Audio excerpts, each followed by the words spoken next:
Hello, this is Ben from Ben's Kitchen and Garden. I thought I'd show you and do a little voiceover for me folding, shaping, and baking this oat sandwich loaf I have here. So you can see when I pull out of the bowl, you can see how tight that dough is. It's 100% white flour. Not something I normally do, but that's just what I had.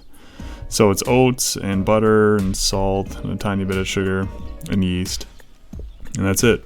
So I'm oiling up my Pullman pan here, my all-time favorite pan. It makes a huge rectangular, square, perfectly shaped brick-sized loaf. So now I'm going to stitch up this dough here. I'm going to fold it in on itself, and then in on itself, and then one more time in the middle. And you can see I'm being pretty hard on it. I'm folding in again, folding in again. I want this crumb to be super tight and super uniform. That's what I like in my sandwich bread. Do one last seal on that bottom there. And now it's pretty even. Now you can see how resilient and squishy and stretchy that dough is. Just bounce back. It's like a rubber band. Now it's about the right length, and I'm going to drop it in this pan. And one more time, push it down. Again, I'm going for uniformity here. So the lid will go on. This will go in the fridge for several hours while I finish working at home. And then I will bake it off, which you'll see in a second. Cool thing is that lid slides on there and just creates a totally self-contained unit. So when I bake it, I'll leave that lid on to start and steam the bread. Now you saw it was probably about a quarter of the way up, and now it's almost touching the top of the lid.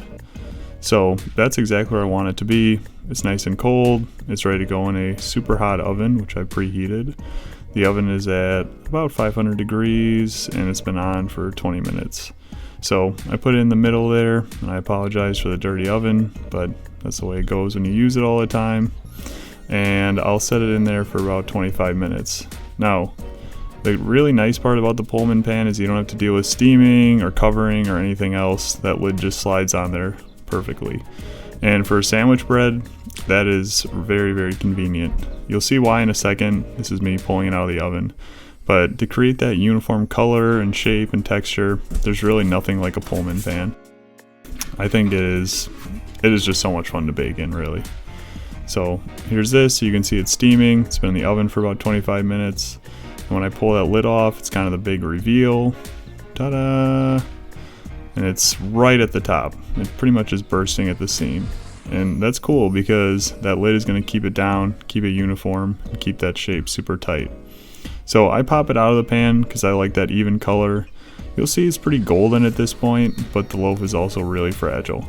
So I need to put it back in and have it finished baking. I like a little bit more color on my loaf. I also just think it's too fragile to be done cooking at this point. So put it back in there outside the pan, right on that stone you saw earlier. And I'll let it go for another 15 or so minutes. I think this one will end up baking closer to 20. I could just tell it needed a little bit more time. So this is me pulling out the final loaf. You'll see just a few differences. A little deeper color, a little bit more evenness on that coloring. And then also you can tell that the loaf is just much more solid, so it's not going to crumble in on itself. And yeah, you can see that loaf there, that cut at the end where you slice the pieces off. It's just perfectly square, which is really fun for a sandwich. Fits in the toaster perfectly. It's just perfect. So this is the cutting of it, and you'll see it's kind of interesting. So I let this sit for about an hour, and it definitely needed more time. So when you see me cut it and you see that crumb, you'll see it almost look a little bit gummy, which is pretty interesting because it felt almost cool to the touch, but clearly internally it was still cooking. You can see my camera focusing in there. You can see it's still just a little bit gummy. Now what I did was I sliced a couple pieces, I ate them, I thoroughly enjoyed them. Great, fresh, hot bread, it's wonderful. But I took another photo later on when it had fully cooled. And you'll see such a huge difference in that crumb. Right there is exactly what I'm talking about, just a little bit gummy. But you'll see at the end here I attached a photo too. But it just looks totally different. Now, I don't think there's any problem with eating it this way. In fact, I recommend you try it if you're baking bread because hot bread is so wonderful. But if you really wanted to wait and be kind of a purist about it, yeah, it probably makes more sense just to hold off. There it is. Thanks for watching.